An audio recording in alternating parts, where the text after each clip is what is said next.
स्वागत है आप लोगों का सरस्वती क्लासेस में। Today I have brought for you a beautiful poem ode to the west wind that is composed by Percy Bysshe Shelley. P.B. Shelley was a famous romantic poet. He was a revolutionist in his ideas, and he presented his ideas in his poetic work and his political works also. He wrote a pamphlet, Necessity of Atheism. Because of that pamphlet, he was expelled from the University of Oxford. He advocated individual freedom, social reform, and he was against the oppressive social institutions. This poem is consisted of 70 lines, and these 70 lines are divided in 5 sections. इस पूरी poem में 5 section हैं और 70 lines हैं। और प्रत्येक section में there are 14 lines. प्रत्येक सेक्शन में 14 लाइन्स हैं और ये पोएम ट्रेजरा रिमा को फॉलो करती है। ट्रेजरा रिमा क्या होता है? 3-3 लाइनों का एक स्टैंजा होता है और वो फॉलो करता है ये वाली rhyming scheme, A B A, B C B, C D C, D E D and E E. कि ई ई वाली राइमिंग है ना, ये कपलेट है। This poem was composed in 1819 and was published in 1820। आइए मैं आप लोगों को राइमिंग स्कीम थोड़ी डिटेल में बता देती हूं। पोएम की राइमिंग स्कीम तो आप लोग निकालना जानते होंगे ना? नहीं जानते हैं? आइए हम बताते हैं। बोर्ड पे देखिए, पोएम लिखी है यहां पर और आप इस पोएम की पहली वाली लाइन का आखिरी वर्ड देखिए, लिखा हुआ है बीइंग। इसको हम नेम देते हैं ए। दूसरी लाइन का आखिरी वर्ड है डेड, इसको हम नेम देते हैं बी। तीसरी लाइन में फिर से लिखा है फ्लीइंग। चूंकि फ्लीइंग बीइंग के जैसे बोला जा रहा है तो हम इसको फिर से नाम देंगे ए।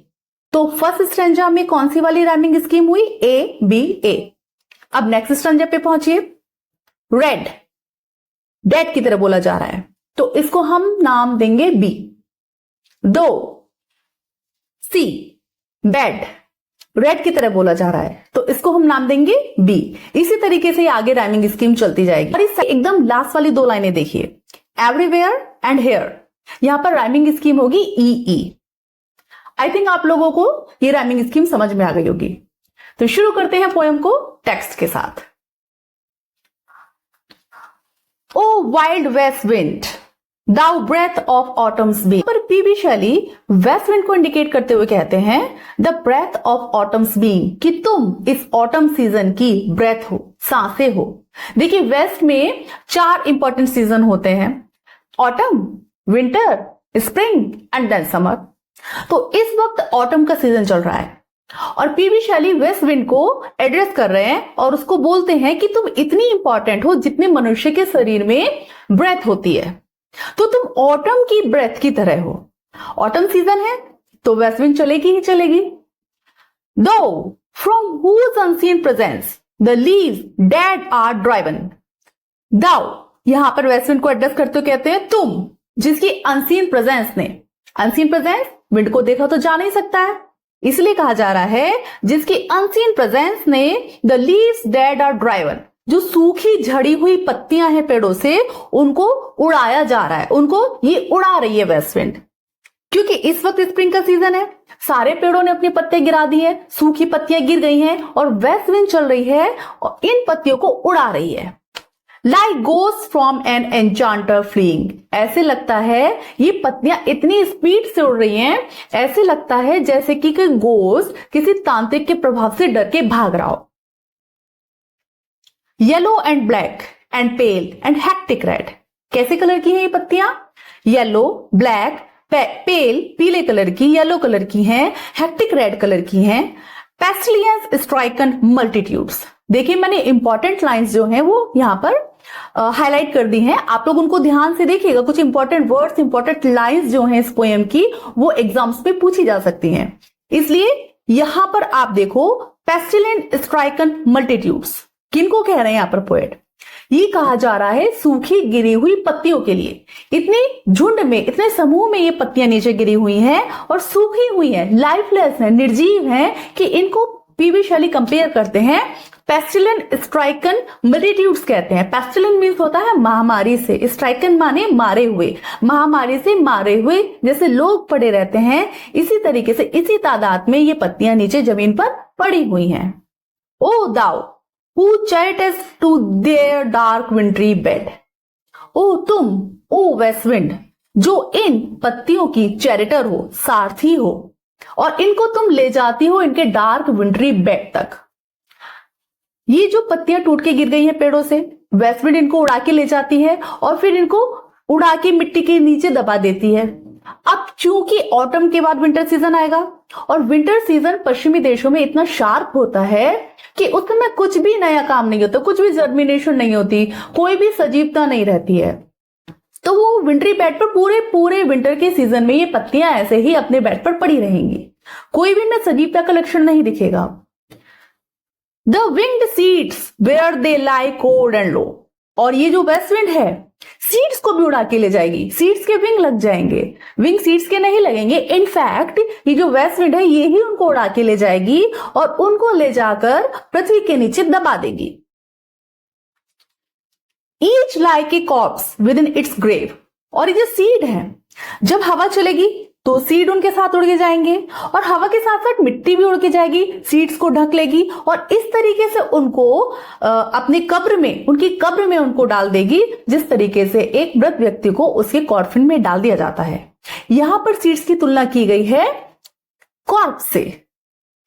दे लाई कोल्ड एंड लो, और ये सीड जो है एकदम ठंडे निर्जीव पड़े रहेंगे पूरे विंटर सीजन तक अपनी अपनी कब्र में, जैसे कि कोई एक लाश पड़ी रहती है अपनी कब्र में, निर्जीव, बिना सांस लिए, बिना हिले डुले, बिना मूवमेंट के। Until thine azure sister of the spring shall blow, और कब तक पड़े रहेंगे ये बीज जमीन के नीचे कॉर्प्स की तरह? जब तक कि तुम्हारी azure सिस्टर, जब तक कि तुम्हारी नीली बहन of wind of the spring, जो स्प्रिंग की विंड आएगी, तब तक कि, जब तक कि वो तुम्हारी बहन नहीं आ जाती ना, नीली सिस्टर। नीली सिस्टर किसे कहा गया है? अब देखिए, ऑटम सीजन चल रहा है, वेस्ट विंड चल रही है, इसके बाद विंटर का सीजन आएगा, उसके बाद स्प्रिंग सीजन आएगा और स्प्रिंग सीजन में ईस्ट विंड चलेगी और उसी ईस्ट विंड को यहां पर एजोर सिस्टर कहा गया है। वर्ड को मार्क कर लीजिए, एजोर सिस्टर। यहां पे एजोर सिस्टर इसके को कहा गया है, नीले रंग की तो हवा नहीं चलेगी ना स्प्रिंग में, इसलिए कहा गया है क्योंकि अब ऑटम के बाद में विंटर आएगा तो बड़ा ही एकदम सुनसान मौसम रहेगा, एकदम शांत मौसम रहेगा। सिस्टर इसलिए कहा गया है क्योंकि स्प्रिंग के सीजन में मौसम बिल्कुल साफ रहेगा, बादल एकदम नीला साफ चमकीला दिखेगा, तो उस वक्त जो हवा बहेगी, ईस्ट विंड बहेगी, उसको इसलिए यहाँ पर एजर सिस्टर कहा गया है। Thine azure sister of the spring shall blow her clarion over the dreaming earth, और फिर तुम्हारी एजर सिस्टर ईस्ट की हवा चलेगी स्प्रिंग के सीजन में और वो अपना बिगुल बजाएगी। जब तक कि वो अपना बिगुल नहीं बजाती, जब तक कि ईस्ट की हवा नहीं आ जाती, जब तक स्प्रिंग का सीजन नहीं आता, तब तक कि जो सीड्स हैं अपनी अपनी कब्रों में ऐसे ही चुपचाप पड़े रहेंगे। ओवर द ड्रीमिंग अर्थ, और जब वो एजर सिस्टर ईस्ट विंड आएगी स्प्रिंग के सीजन में, तब वो इस अर्थ को उसके ड्रीम से उठा देगी।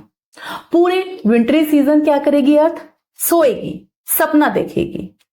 And fill driving sweet birds like flocks to feed in air, और पूरी की पूरी दुनिया को, पूरी की पूरी पृथ्वी को खूबसूरत फूलों से, सुगंध से, खूबसूरती से भर देगी।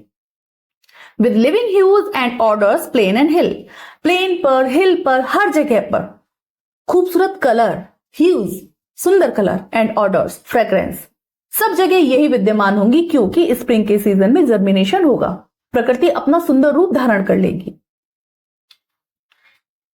Wild spirit which art moving everywhere, wild spirit कहते हैं वेस्ट विंड को, पीबीशाली कहते हैं O wild spirit which are moving everywhere, तुम हर जगह चल रही हो, बह रही हो। Destroyer and preserver, important line is there, destroyer and preserver.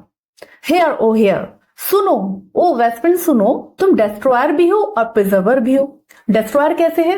क्योंकि वो ऑटम के सीजन में सारे पेड़ों से पत्तियां, सूखी पत्तियों को गिरा रही है, उनको डिस्ट्रॉय कर रही है, बट साथ ही साथ वो प्रिजर्वर भी है। क्यों? क्योंकि वो जो पत्तियां गिरा रही है, जो बीज गिरा रही है, उन बीजों को ले जाकर पृथ्वी के नीचे दबा देगी और स्प्रिंग सीजन में क्या होगा? जर्मिनेशन होगा, उन्हीं बीजों से पेड़ पौधे निकलेंगे. That's why it is called destroyer as well as preserver. Thou on whose stream mid the steep skies commotion, loose clouds like earth's decaying leaves are shed. O west wind, तुम्हारे ही कारण, तुम्हारी तीव्र गति के कारण, mid the steep skies commotion, loose clouds like earth decaying leaves are shed. आसमान में बादल उसी तरह छितर जाएंगे, उसी तरह फैल जाएंगे जिस तरीके से ये इस पृथ्वी पर जो लीव्स हैं, इस जो तुमने लीव्स फैला दी हैं, चित्रा दी हैं उड़कर, इसी तरीके से बादल आसमान में बिखर जाएंगे. Shoot from the tangled bots of heaven and ocean. तुमने क्या किया है? ये जो पेड़ है, इतने बड़े बड़े विशालकाय पेड़ हैं, जैसे कि इनकी शाखाएं हेवन तक जा रही हो और इनकी जड़ें ओशन तक फैली हो. इतने विशालकाय पेड़ों से तुमने पत्ते गिरा दिए हैं, उनको छितरा दिए हैं. उसी तरीके से तुम क्या कर रही हो? आसमान में बादलों को फैला रही हो, छितरा रही हो. Angels of rain and lightning. और उसके बाद पीबी शैली वेस्ट विंड को कहते हैं देवदूत, खिलाने वाली देवदूत, और बिजली को कड़काने वाली देवदूत कहते हैं वेस्ट विंड को. There are spread on the blue surface of thine airy surge, like the bright hair uplifted from the head. There are spread. कहते हैं यहाँ पे पोएट कि ये जो बादल हैं आसमान में इस तरीके से स्प्रेड हो गए, इस तरीके से फैल गए हैं ब्लू सरफेस पर आसमान में, जैसे कि ब्राइट हेयर हो किसी महिला के, किसी लेडी के, अपलिफ्टेड फ्रॉम द हेड, उसके हेड से ऊपर अपलिफ्ट हो गए हो. आप देखिए पिक्चर में दिख रहे होंगे आपको, है ना. Of some fierce maenad. Maenad कौन होते हैं? वाइन के देवता. तो ये जो है, इनके जो कुछ फॉलोअर लड़कियां हैं, जैसे उनके बाल खड़े हो गए हो एकदम स्प्रिंग की तरह से, इसी तरीके से लग रहे हैं बादल फैले हुए आसमान में. Even from the dim verge of the horizon to the zenith's height. और ये सारे बादल फैले हुए हैं फ्रॉम द हॉरिजन. हॉरिजन होता है क्षितिज, जहां पर पृथ्वी और आसमान मिलते हुए नजर आते हैं. टू द जेनिथ हाइट, पूरी ऊंचाई तक, क्षितिज से लेकर ऊंचाई तक हम देखेंगे कि सारे में बादल ही बादल छितरे हुए हैं. The locks of the approaching storm. और लड़कियों की जो लटाएं हैं जो उनके चेहरे पर बिखरी हुई हैं, ये ऐसे लगती है कि कोई स्टॉर्म आने वाला है, उसका संकेत दे रही हैं. Thou dirge of the dying year. O west wind, तुम डर्ज गा रही हो. डर्ज मीन्स होता है शोक गीत. ये ईयर मर रहा है, ये ईयर जा रहा है. स्प्रिंग के बाद में विंटर आएगी, विंटर से स्टार्ट होगा ईयर. अभी ये ईयर जा रहा है और तुम ऐसे लग रहा है कि तुम इस ईयर के जाने पर शोक गीत गा रही हो. To which this closing night will be the dome of a vast sepulchre. और आज रात जो है ये ऐसे लग रही है जैसे किसी वास्ट सेपल्चर, जैसे किसी बड़े कब्र पर एक डूम्ब बना दिया गया हो. ये नाइट एक डूम्ब की तरह लग रही है. Vaulted with all thy congregated might. एक कब्र के ऊपर जो बड़ा सा डूम बनाया जाता है, ये नाइट इसी तरह प्रतीत हो रही है और इसमें तुम्हारी सारी शक्तियों का प्रदर्शन हो रहा है. यहां पर इस डूम के अंदर तुम अपनी सारी शक्तियों का प्रदर्शन कर रही हो. Of vapours. और ये डूम भरा हुआ है वेपर से, भाप से. From whose solid atmosphere black rain and fire and hail will burst. और यहाँ का एटमॉस्फेयर इतना डेंस हो गया है कि ये हमें चेतावनी दे रहा है कि ब्लैक रेन आएगी, अब तेजी से बारिश होगी, बिजलियां कड़केंगी और हे विल बर्स्ट, और ओले बरसेंगे. ओ हियर, सुनो O west wind, thou who didst wake from his summer dream the blue Mediterranean. तुम ही हो वो जिसने उठा दिया है ब्लू मेडिटेरियन को उसके सुंदर सपनों से. जो पूरी गर्मी वो सुंदर सपने देख रहा था, इससे पहले समर सीजन था, ऑटम आने से पहले समर सीजन था, और जो ब्लू मेडिटेरियन सी है अटलांटिक से सोया हुआ था. एक तुम ही हो जो आई हो और अपने तेज वेग से इसको उठा दिया, तुमने हिला दिया इसको. वेयर ही ले lord by the coil of his crystalline streams. वो पूरी समर सो रहा था मेडिटेरियन सी, और अपने क्रिस्टलाइन स्ट्रीम्स के साथ, उसकी जो स्ट्रीम्स हैं उसकी जो लहरें एकदम पारदर्शी चमकदार थी, और उन्हीं के बीच वो सो रहा था. लेकिन तुमने आकर इस मेडिटेरियन सी को हिला दिया, जगा दिया उसके सपनों से. बिसाइड ए प्यूमाइस आइल्स इन बेसिल बे. मेडिटेरियन सी बिसाइड ए प्यूमिक आइल्स. प्यूमिक आइल के एक द्वीप के पास में, इन बेसल बे के पास, एंड सा in sleep old palaces and towers. और ये समुद्र है, ये अपने सपनों में क्या देख रहा था? पूरी समर सो रहा था, सपने देख रहा था समुद्र। और क्या सपने देख रहा था? कि ओल्ड पैलेसेस, पुराने महल, towers, quivering within the wave's intenser day, इसके अंदर आ गए हैं समुद्र के, और वो क्यूर कर रहे हैं और वो कांप रहे हैं डर के मारे। All overgrown with azure moss and flowers so sweet. और सारे के सारे जो टावर्स और कैसल्स हैं समुद्र के अंदर, वो फुल हो गए हैं, ओवरग्रोन हो गए हैं, एजर्स मॉस, बहुत सारी काई जम गई है, खूबसूरत फूल अंदर जमा हुए हैं, जो समुद्री वनस्पति होती है ना, वो उगाई है उन पर। सो स्वीट एंड सेंस फेंट पिक्चरिंग दैम। इतनी अच्छी मधुर इसमें से खुशबू आ रही है और देखने में भी बहुत सुंदर लग रहे हैं, इतने सुंदर लग रहे हैं कि उनको देखकर व्यक्ति मदहोश हो जाए। Thou for whose path the Atlantic's level pass। और तुम्हारे लिए तो अटलांटिक ओशन भी रास्ता बना देता है। Cleave themselves into chasm। खुद को चीर देता है दो भागों में, उसकी लहरें दो भागों में चिर जाती हैं। While far below the sea blooms and the oozy wood। और जबकि इस सी के नीचे जो भी वनस्पतियां हैं, समुद्री वनस्पतियां हैं, और जो भी जंगल है सी के नीचे, which wear the sapless foliage of the ocean, जो ओशन के अंदर सैपलेस फॉलिएज वियर किए हुए हैं। इट मीन्स जहां पर निर्जीव वनस्पतियां लगी हुई हैं इस समुद्र के अंदर, वो जानती हैं दाई वॉइस, तुम्हारी आवाज को, तुम्हारी गुर्राती हुई आवाज को ये समुद्र और उसके नीचे जो वनस्पति और जो समुद्री जंगल है वो जानता है। And suddenly grow grey with fear. और अचानक से तुम्हारी आवाज सुनकर ओ वेस्ट विंड, ये जो जंगल है डर के मारे एकदम ग्रे पड़ जाता है। जैसे हम लोग कहते हैं ना, डर के मारे पीला पड़ गया, ऐसे यहां पे कहा गया है suddenly grow grey with fear and tremble and despoil themselves. डर जाता है, कांप जाता है। O hear if I were a dead leaf thou mightest bear. अब पीवी शैली उम्मीद करते हैं, आशा करते, चाहते हैं कि काश में एक डेड लीफ होता, काश में एक सूखी पत्ती होता, तुम मुझे अपने साथ उड़ा के ले जाती। If I were A Swift cloud, अगर मैं एक बादल का टुकड़ा होता तो मैं तुम्हारे साथ उड़ जाता। A wave to pant beneath thy power. काश में एक लहर होता जो तुम्हारी पावर के नीचे, तुम्हारी शक्ति के नीचे, तुम्हारे चलने के वेग के नीचे पैंट कर रहा होता है। पैंट कर रहा होता मतलब हाफना। मीन्स वेस्ट विंड इतनी ज्यादा ताकतवर है कि जब वो समुद्र के ऊपर से उड़ती है तो समुद्र की लहरें उसके नीचे सांस लेने के लिए तरस जाती हैं, पैंट कर जाती हैं, हाफ जाती हैं। तो कहता है यहाँ पे पीवी शैली कि काश मैं भी ऐसे ही होता जो तुम्हारे सानिध्य में आ पाता। And share the impulse of thy strength. और इस तरीके से मैं तुम्हारी स्ट्रेंथ की, तुम्हारी पावर की कुछ इम्पल्स, कुछ स्पिरिट तो शेयर कर पाता। Only less free than thou, oh uncontrollable। Waste wind को अनकंट्रोलेबल, अनियंत्रित कहते हुए पीवी शैली कहते हैं कि मैं तुमसे कम फ्री हूं, मैं तुम्हारी तरह अनियंत्रित नहीं हूं, तुम्हारी शक्ति को तुमको कोई कंट्रोल नहीं कर सकता। Even if I were as in my boyhood, अगर मैं अपने बॉयहुड में होता, अगर मैं अपने बचपन में होता, and could be the comrade of thy wandering over heaven, तब मैं तुम्हारे साथ हेवन तक चलता उड़ के, क्योंकि मैं भी बचपन में तुम्हारी तरह अनकंट्रोलेबल था, मैं भी अनियंत्रित शक्ति का मालिक था, मेरे भी विचारों पर कोई लगाम नहीं थी। As then when to outstrip thy skiey speed scarce seemed a vision.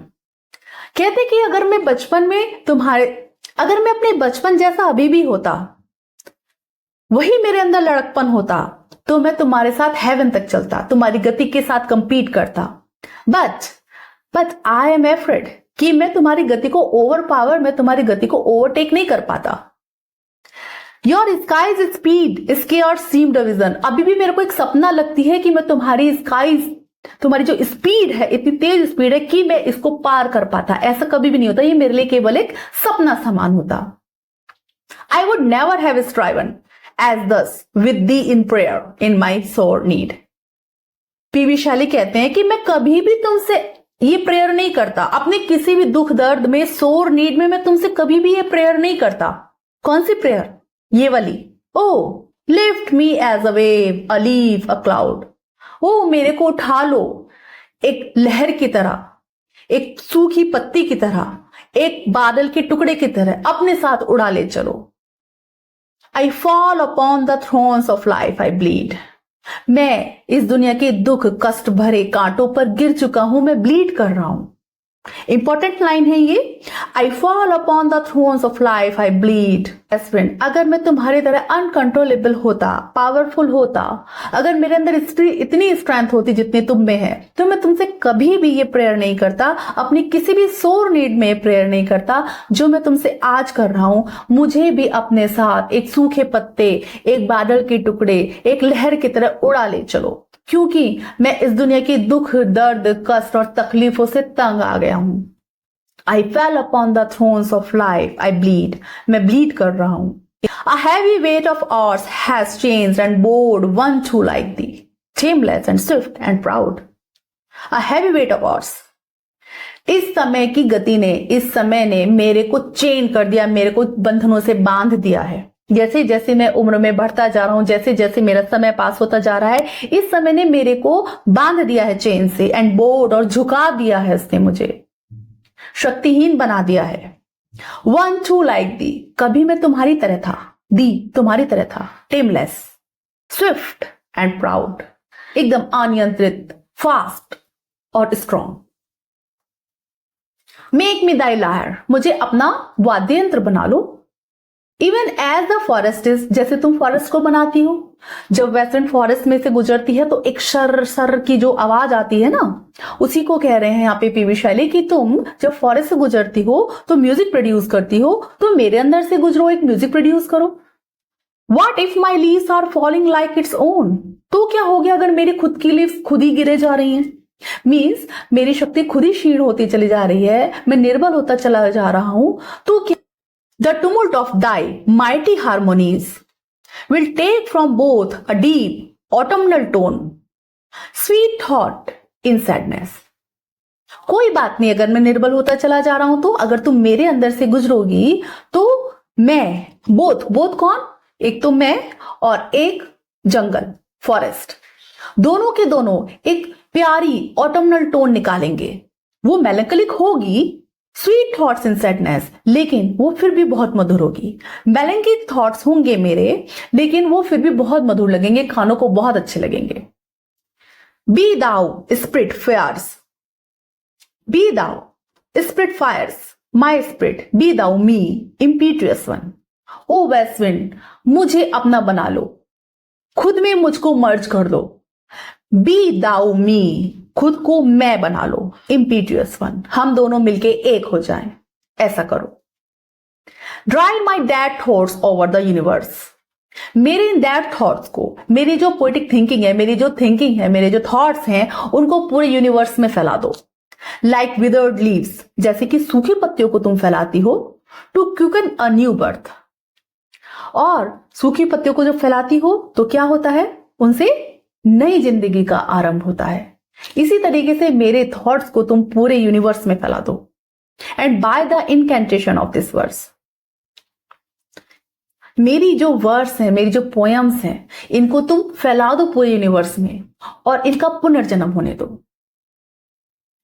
Scatter as from an unextinguished hearth ashes and sparks, इनको ऐसे फैला दो जैसे कि अनएक्सटिंग्विश्ड हर्थ, हर्थ होती है अंगीठी, अनएक्सटिंग्विश्ड मतलब अभी बुझी नहीं है, उसमें अभी आग है, चिंगारी है, लपटी नहीं है, लेकिन फिर भी कोयला अंदर अंदर सुलग रहा है। जिस तरीके से जब तुम उड़ती हो तो क्या होता है, जो अनएक्सटिंग्विश्ड हर्थ है, जो बिना बुझी अंगूठी है, अंगीठी में से तुम क्या उड़ा देती हो? Ashes and sparks. जब चलती हो तो उसमें से राख और स्पार्क्स, चिंगारियां तुम उड़ा देती हो। माई वर्ड्स अमंग मैनकाइंड, मेरे वर्ड्स को, मेरे शब्दों को, मेरी पोयम को, मेरे वर्क को तुम उसी तरीके से पूरे यूनिवर्स में फैला दो।